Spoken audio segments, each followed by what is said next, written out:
There are moments in every royal family's history when tradition collides with the future. Moments when loyalty is questioned, trust is tested, and difficult choices reshape the path ahead. Today's story imagines one such moment. It is entirely fictional, inspired by public figures, and is created purely for entertainment. It does not depict real events or claim to reveal actual private conversations or palace decisions. Now, let's begin. The evening air over Madrid carried an unusual stillness as lights continued to glow inside the royal palace long after midnight. Most staff believed the king had already retired. Most believed Princess Leonor had finished reviewing official documents for the following week's engagements. Both assumptions were wrong. Inside a quiet library rarely used for official receptions, Leonor carefully closed an old leather notebook before slipping it into a small satchel. She looked toward the corridor. Silent, empty, exactly as planned. For months she had followed every protocol expected of Spain's future queen. Every appearance, every speech, every ceremony, every carefully measured smile. But tonight was different. Tonight she intended to meet someone the king's closest advisors had repeatedly warned her never to approach. Not because the person had committed any crime. Not because they threatened the monarchy. But because they represented ideas that challenged centuries of palace tradition. Leonor understood the risk. Yet she also believed that understanding different voices was part of preparing to become a modern monarch. Outside the palace gates, a modest black vehicle waited. No royal flags, no security convoy, only one trusted protection officer accompanied her. Within 20 minutes, the car stopped beside an old cultural center hidden among narrow streets where historians, educators, military veterans, community organizers, and constitutional scholars regularly gathered for private discussions. There waited a respected professor named Alejandro. Years earlier, he had quietly criticized how royal institutions often became isolated from ordinary citizens. His writings were thoughtful, never hostile, but they made many senior palace advisors uncomfortable. King Felipe's inner circle believed meeting him would send the wrong message. Leonor believed refusing to hear different perspectives would be the greater mistake. As she entered the building, Alejandro greeted her with a respectful bow. "I wasn't certain you would come." "I almost didn't," Leonor admitted. "What changed your mind?" She smiled softly. A future queen should never fear listening. For the next 2 hours, no politics dominated the conversation. Instead they discussed education, technology, artificial intelligence, mental health among young people, the changing expectations of leadership, and perhaps the most difficult question of all. How could ancient institutions remain meaningful in a rapidly changing society? Alejandro never told Leonor what decisions she should make. Instead, he challenged her to ask better questions. That alone made the meeting unforgettable. Unknown to both of them, however, palace security had already discovered where she was. Not because someone betrayed her. Because standard protective procedures automatically alerted supervisors whenever the future queen traveled outside approved schedules. Within minutes, confidential reports reached the king's office. King Felipe quietly placed the report onto his desk. He did not react immediately. Instead he read every line twice. Then once more. His chief advisor broke the silence. "Your Majesty, shall we order her immediate return?" Felipe looked toward the palace window. "No." The advisor appeared surprised. "But Your Majesty, I'll speak with my daughter. Myself." The room became silent. Everyone expected anger. Instead the king appeared thoughtful. Almost disappointed. Not because she had spoken with a professor. Because she had chosen secrecy instead of trust. Late that evening Leonor returned to the palace. She immediately understood someone already knew. The king's office door remained slightly open. A quiet invitation, not a summons. She stepped inside. Felipe stood beside the fireplace, holding no documents. No reports. Only a cup of untouched coffee.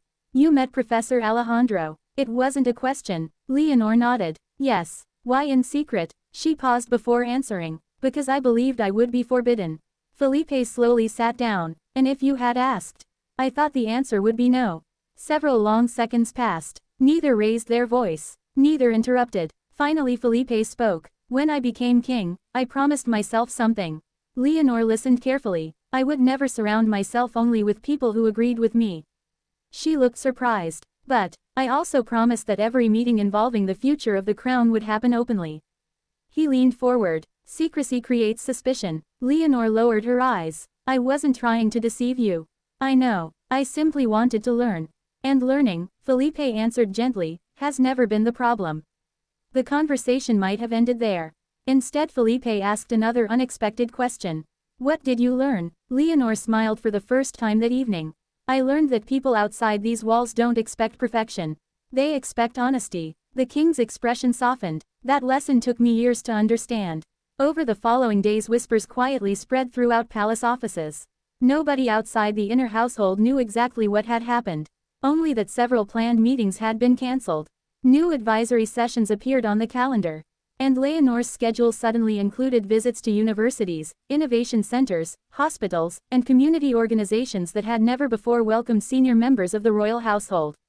Some advisors objected. This gives outsiders too much influence. Others disagreed. It gives the crown better understanding. The debate quietly divided the king's closest circle. One evening the advisors gathered once again. Their oldest member finally spoke. Your Majesty, respectfully, the princess is changing traditions too quickly. Felipe folded his hands. Traditions survive by adapting. The room became silent. Another advisor asked carefully, so you approve? Felipe answered with measured calm. I approve of wisdom. I approve of responsibility. I approve of listening. But I do not approve of secrecy. Those words eventually reached Leonor. She understood exactly what her father meant. The issue had never been the meeting itself. It had been the hidden path chosen to reach it. Weeks later, Felipe surprised everyone. Instead of restricting Leonor's independent discussions, he announced a new internal initiative. Future consultations would include voices from different generations and professional backgrounds. Scientists, teachers, medical experts, military officers, young entrepreneurs, historians, environmental researchers, people with different experiences, not because they would make royal decisions, but because informed leadership begins with informed listening. During their next private conversation, Felipe handed Leonor a simple notebook. Its cover contained only one sentence. Questions are often more valuable than answers. Inside the first page he had written another message. Never fear hearing different opinions. Only fear believing you already know everything. Leonor closed the notebook carefully. I'll remember that. I hope you improve upon it, Felipe replied with a smile. Months later, observers noticed subtle differences during Leonor's public appearances. She asked longer questions during official visits. She listened more than she spoke. She spent additional time with students, volunteers, veterans, and researchers. Many interpreted these moments as confidence. Few understood where that confidence had truly begun. Not during a ceremony, not during military training, not inside a grand palace hall, but during one quiet evening when a future queen chose to listen beyond familiar voices. The forbidden alliance that once worried the palace had never been an alliance against the crown.